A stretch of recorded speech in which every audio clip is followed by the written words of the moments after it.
You don't even know how many hamburger restaurants there are, right? We don't know how many car washes there are. We don't know. So you have to keep the mindset that no matter how many women might be in my industry, I'm going to be number one. I'm going to stand out. I'm going to work hard.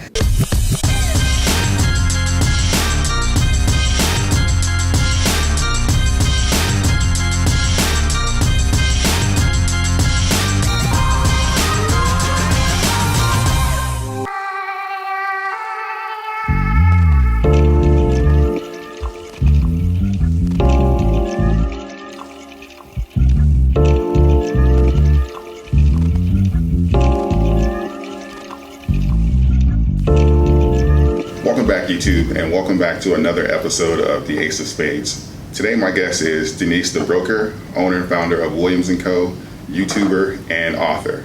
Denise, welcome to The Ace of Spades. Thank you, thank you, thank you. I'm glad to be here. Thank you. Thank you for meeting with me. Just wanted to dive a little bit into your background first. Yeah, sure. How did you become a real estate broker at such a young age? So when I got into real estate, I started back in 2012. I started with one of the largest real estate companies in the nation, right? And in that experience, I worked for the company as well as an agent. So I was an employee for the real estate firm, and I also had my real estate license. So in doing that, I was able to see how the company was run from the inside out. So, one of the things that I took away from that experience was that I was in an office of over 200 agents, right? There were closings every single day. It's a huge office. What was consistent, so you would have these checks coming in and there would be, Jane Doe on the check, right, one day. Then there might be Jack Doe the next day. But Keller Williams would always be on every single one of those checks, right? Right. So in that experience, I was like, hey, I'm on the wrong side of the table. I need to be in the broker's seat. I need to be able to have leverage the way that Keller Williams has leverage. And so for me, it became a mission almost to touch real estate as much as I could in different aspects of the industry so that I could learn as much as I could to become a broker. And so I've worked part-time, I've worked full-time, I've worked, with commercial, residential. I worked as an associate broker actually prior to opening my own brokerage. So all of those pieces have allowed me to put myself on a fast track to getting here. I meet agents all the time who've been in the business 15, 20 years and have never even gotten their broker license. It's not a right or wrong way to do it, but for me, I wanted leverage. I wanted to be able to build something that I didn't have to work in every day. And it's been a beautiful thing. Now our company has grown. We have over 35 agents, and we're into our third year now. So things are really, really great for us right now. Absolutely. Congratulations on your success. Thank you. Okay, so what are some specific obstacles you faced, even if you felt that you only faced them being a woman? Ooh, where do I start? There have been a lot of obstacles. One, I think that one of the biggest obstacles I would say is just having the right mindset. Because if your mindset is off and you don't have the confidence in yourself in order to get it done, it's not going to happen. I had to overcome the objection of age, right? Like I mentioned before, I've met agents that are way more experienced than I am based on how long they've been in the industry. Right? So how do you say, okay, I've been in this long versus someone who's been in this long, but I'm making this decision to open my own brokerage? Why didn't they do that? And so you have to overcome your own objections in your mind to say, like, you know what? No, it doesn't matter how much more experience there are. There's always going to be someone who's sold more. There's always going to be someone who's been in the industry longer, but no one is you, right? You have to sit in your gift and know that, no, God made me who I am, and I am a leader. I am someone who can train and teach and do this, and I can be a great broker. So I think overcoming just the mindset of self-doubt was one of the biggest obstacles personally. As a woman, it was different because I don't know any other brokers that look like me as far as my age and just hip millennial style brokers. There are other female brokers obviously, but I don't know their team sizes or they don't stand out necessarily or haven't to me yet.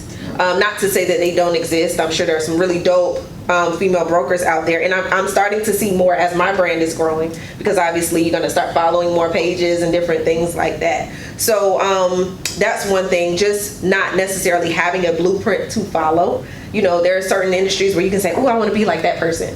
I didn't necessarily have that. So that was an obstacle that I had to overcome, and just sometimes you have to be comfortable with being a pioneer. Right. And just being able to say, you know what, I'll be the first one. You know what I mean? I'll try it. I'll do it, and so that's been my journey. Right, yeah, somebody has to go first. So. Yeah, yes. Take the criticism, take the, learn the mistakes and, and just keep pushing, so. Mm-hmm. And in that aspect, for women that are looking to succeed, specifically like in the real estate industry, what would you say to them? Women that want to succeed in real estate? So, I think confidence. You have to know and not be, I think as women, a lot of times we like to compare ourselves to another woman. I think that you have to have self-confidence in your ability to be a successful realtor, specifically because here in Atlanta, in my market, there are so many women that are dominating the real estate industry. I mean, out here killing it. And that can be very intimidating for someone who's new or wants to get into the business. But you have to always remember that there are, you don't even know how many hamburger restaurants there are, right?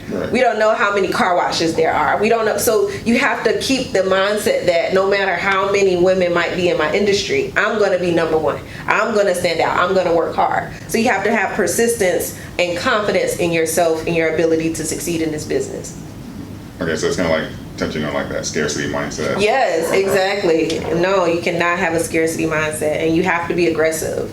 You have to be willing to do some really, really hard work. And another thing, people really feel like if you're just cute and you can go open a house, you can sell real estate. And that's just couldn't be further enough from the truth. You know what I mean? I know some really unattractive top agents. That's not just, I have to cut that down. Just kidding. But I'm saying that to say, don't get into the industry for the wrong reason. You know what I mean? Don't just think, okay, real estate, it looks luxurious. All you have to do is show a house here or there. I can do that. No, really do your due diligence. And this is for men and women that want to get into the industry. Do your due diligence. Make sure you understand the industry. Make sure you know what you're getting yourself into. Make sure you're comfortable with being in a commission-only industry.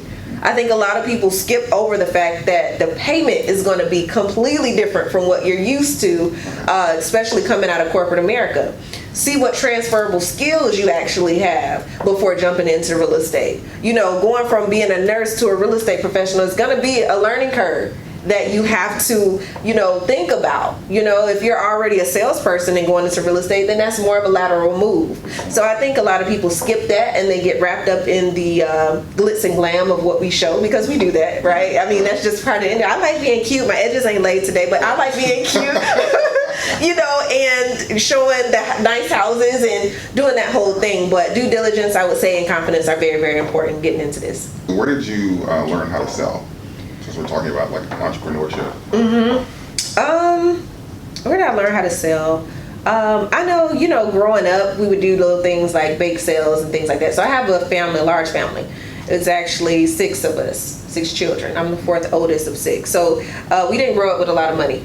So when I was younger, we would have to do what we could to get a little bit of extra income. So learning when I was very young to sell different things that we may have had was where it started. But as I started in corporate America and having different jobs, like in college, I worked at, I started working at 15 actually. So I think really starting early in employment was good. The only reason I was able to start before I was 16 is because my cousin was the manager. And so, it was a few months before I turned 16 and I was just like so happy because I was able to get a job before my friends. And that was at Winn-Dixie. So it was a grocery store. So I didn't have to sell much there. I was just, a cashier. But my first sales job was when I was in college and I worked for Hibbett Sports. And so there was a commission component to selling shoes. And, I didn't really know much about shoes when I first started, but by the time I was over, I knew all the different types, of shoes because that was a part of how you ate. And I think so taking advantage of opportunities like that you get in corporate America will help you to learn and grow your sales business in a commission type atmosphere. So I would say starting there in college and then in corporate America, I had some sales experience as well. And then starting, like I said, in real estate, with that company was really, really like diving head first into like full on sales. This was my first time doing full commission sales when I got into real estate. Okay, you just dove right in. I see you just dove right in. Yeah. Yeah, I was at Title Max before that. Now that's sales too. Right. It's some ratchet sales, but it's sells nonetheless. So that was really some hardcore selling that I just didn't like. I couldn't get with it. I did it because I needed income, right? I was just out of college. I had a background, a degree in finance at the time. And so I was trying to find, the first thing that hire you out of college, you really kind of just take. Right. So, but you also learn what you don't want to sell in these experiences, right? I realized with that experience in that company that this isn't the kind of product I wanted to represent. Right. I would have older people coming in that were on Social Security that had given us the title to their vehicle. And now, if they are behind on payments, we can go and pick it up. And so that just wasn't the kind of sales that I wanted to do. So when I did research and found out, looked more into real estate, I was like, this is something that I can stand behind. This is something that's helping people, not hurting people. Right. The product. Okay, I like that. Yeah. And speaking of sales, Atlanta is a very competitive market. Yes, and, extremely competitive. Like you're saying, with you being younger and not having as much experience. So, what is the attitude and some of the things that you're doing to stand out in the Atlanta market? I think the one thing that I've been pushing a lot lately, just to put my brand out there, is really investing a lot into marketing. If you don't market your business, then no one's going to know about it, and no one's going to get behind it and support you. So what stands out for me specifically is just being one of the youngest real estate brokers, owners in the nation. Because let me just break it down as far as what that means. So there are real estate professionals who get into the industry and they have a real estate license. That's most of the people that you see on social media, Instagram, Facebook, and things of that nature. Brokers, you don't really see in that light. Most brokers are more behind the desk. They're more focused on training and recruiting. That's our actual job. But because I'm still so young, I enjoy selling, right? I enjoy being in the mix. I want to continue to grow and build. But yeah, so being that some real estate agents, they may get a broker license as well, but they won't start their own company.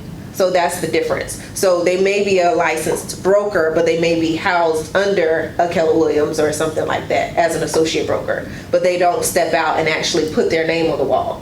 So that's the difference between being a broker owner versus a real estate agent who became a broker or got their broker license. I'm actually managing agents. I don't have just a team.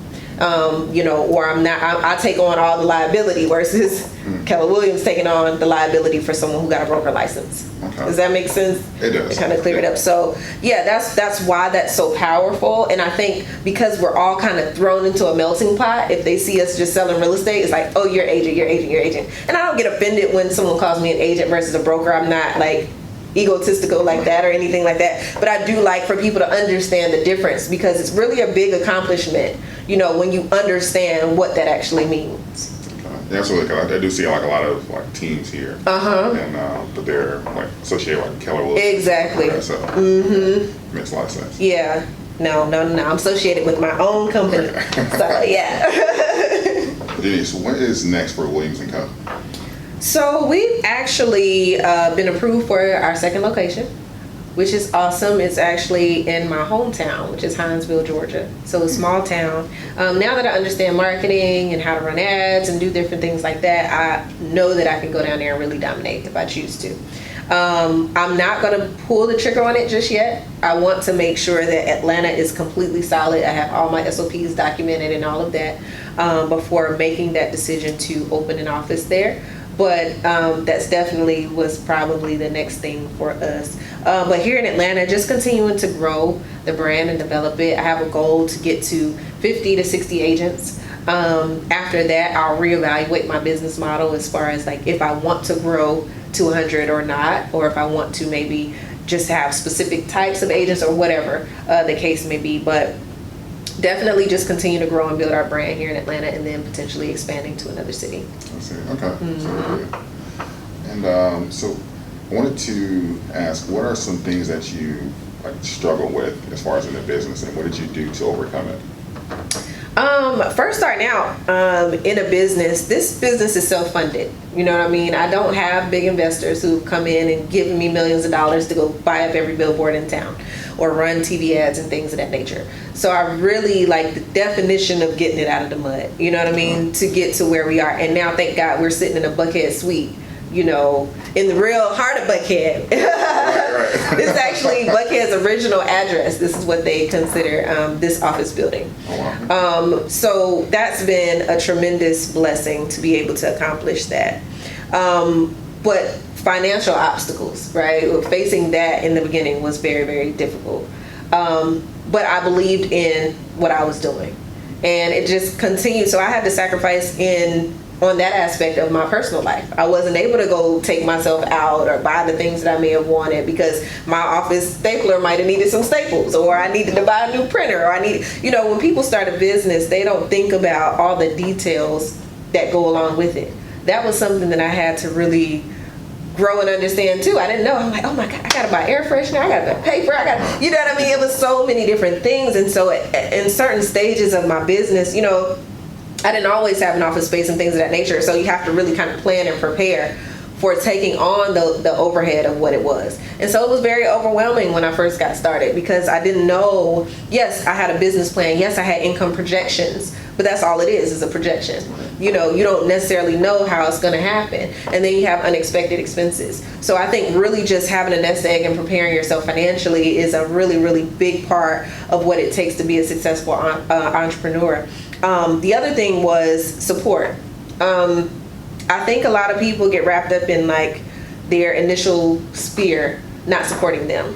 And it can be discouraging at times. I've been discouraged when, people that were close to me may have solicited another agent to help them buy a home.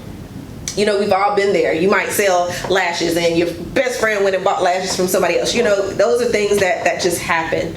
So that was very discouraging when I first started out because I felt like I needed all the support that I could get. Right. And I was like, if you know me, then you know my heart, you know my character. Why wouldn't you support me? Why wouldn't you? So that used to be very discouraging. Now I'm at a place where it's okay. You know what I mean? Because now I have a whole group of people that I don't even know, in real life that get behind me through social media. So social media has been such a huge benefit and just help in pushing me and encouraging me to continue to move forward. And so I just want to encourage other entrepreneurs that may be watching, don't put so much of your energy into the people that know you, because sometimes they have to see you succeed first before they can get behind it.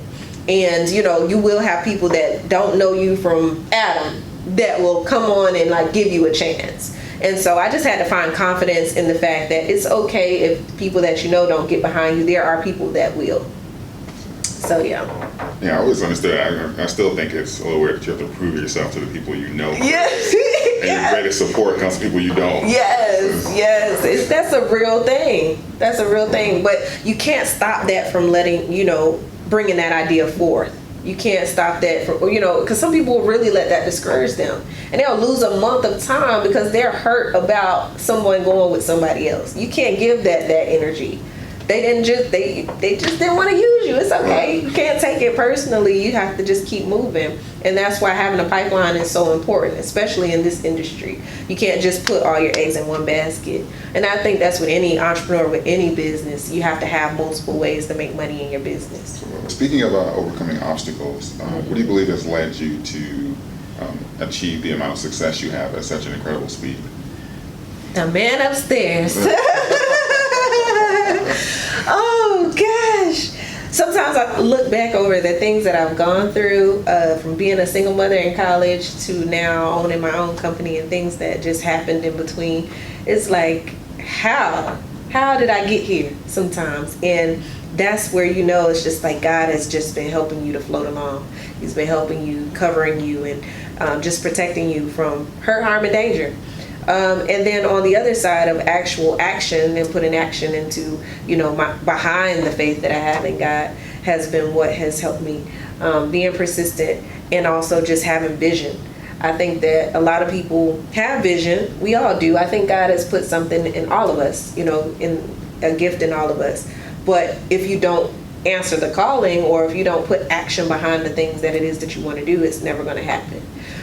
So I just chose to take action on the things that I saw. Nobody saw or knew that I would become a broker at this age, but I saw the vision when I saw those checks come across that desk. That's between me and God. Everybody doesn't have to believe what you see. You know what I mean? So I had to take that, and I had to be all right. And I would, talk to him sometimes and cry like, dang, I'm scared. I don't want to do this. I'm not ready. I'm not prepared. I need to do X, Y, Z before I step out. And it just kept constantly coming back to, no, you have to do this. This is actually not my first brokerage. It's my second. The first one that I had failed. Failed miserably. The partner that I had at the time was not a good partner. And that's another business tip for you. Make sure that if you do business with someone, you do your due diligence. I was so excited about the opportunity to start a brokerage with someone who I thought knew the industry really well and we could really dominate. But, everybody is not going to treat your business the way that you would treat it. They're not going to treat you the way you may treat them. And I had to learn that the hard way. I lost money and things in the process, but it was a learning lesson. So I say that to say that even in that situation, I knew that I was supposed to have my own firm, but I was scared. I was too scared to do it by myself when I first started, and it failed. So what did that show me? That showed me that, no, that's not what I told you to do. Right. That ain't what I said. I didn't say 50%. I said 100%. So why are you shortchanging the gift that I gave you? Why are you doing that? And so I appreciate all the people who had faith in me and belief at that stage in my business, because I was discouraged and I felt like, maybe it wasn't the right time, or maybe I just need to try corporate America. How am I going to afford overhead? How am I going to, it's how. And so I had agents at the time that were with me through that transition and would encourage me to keep going. They're like, you ran another firm already for somebody else. You can do this. My mom always, she told me years before I jumped that I need to do my own thing. So sometimes people will see things, and help you to push you into where you're supposed to go. So Denise, you recently published your book, From Broke to Broker. Can you tell us a little bit about the book and the writing process? Yeah, absolutely. So I'm so proud of this book, From Broke to Broker. Was a concept that I came up with about a year ago, but I didn't have the time that I wanted to commit to writing it at the time, because growing a business is just very hard, and balancing being a mother, relationship, all those things. So the writing process for me took about a year to get done, from conception to actual print. So that's one thing. Be patient with the process. You don't have to rush through something because you just saw your friend release a book and now you want to write one. Take your time, because this is something that's so personal to me that I really wanted to put out something that was really genuine, something that I could pour my heart into on a real level, versus just trying to hurry up and put pages, words on the page. I also didn't drag it out to put more words on the page. So everything is just very real and authentic, and it's the first time that I've ever been this vulnerable to the public that way. I'm someone I'm the life of the party, but you won't know a thing about my personal life. You know what I mean? And so this was the first time that I was open and honest about my story on a public platform. People that are super close to me may know some of the things, but even they were like, I didn't know that happened. Some things I just kept close to the chest. Right. So I did that because now I'm at a level of confidence in myself to know that I can make it through anything. I don't have to be ashamed of the mistakes that I made. And I'm going to continue to make more mistakes, because that's what happens in life. But you don't allow that stuff to stop you. You have to continue to push forward. And so from growing up poor and not having a lot with, 6 siblings, to being a broker, obviously, real estate broker, now owning my own company, it's a magnificent story. If I do say so myself. Absolutely. Definitely. Congratulations on the book. Thank you. I know every time I look at the cover, it still makes me just so happy and just humble. You. That's me, right? Listen, don't look at my book cover and say I'm catfished. I promise. No, she actually looks like this. Right? Yeah, it's not Photoshop. Right. And for those of you that watch my channel, especially in my stock videos, you know how big I am on no fluff. So she just said she was very direct and she didn't drag it out. So yes. I'm a huge opponent of that. So definitely love that. Yes, absolutely. And she also told me that she's going to sign a copy for me. I will sign it. I definitely will sign it. And if you go on my website at denisethebroker.com and order a book, I will sign your copy as well. If you get the ebook version, obviously you'll get that instantly. But if you want a paperback copy, I can sign the book for you also. So just select the paperback, and it says autograph version, and you will get an autograph copy. Absolutely. And I look forward, I'll do a video review as far as on this as well. Oh, yes. Absolutely. Listen, be honest. Don't beat my book up now. No, I'm just kidding. But like, look, she could not spell. She could not. Because this is self-published. I did have an editor help me as well. But I just wanted to be real. I wanted to sound like a conversation and not like a thesis. Absolutely. So yeah, so please follow me on social media at Denise the Broker, or go to my website, denisethebroker.com, to find more information. And also follow my company at Williams Co Realty on Instagram and Facebook. And I appreciate everybody's support. Absolutely. Awesome. Thank you for coming on. Yes, awesome. Thank you for having me. I appreciate it. Beautiful. All right. Thank you for watching, and until next time.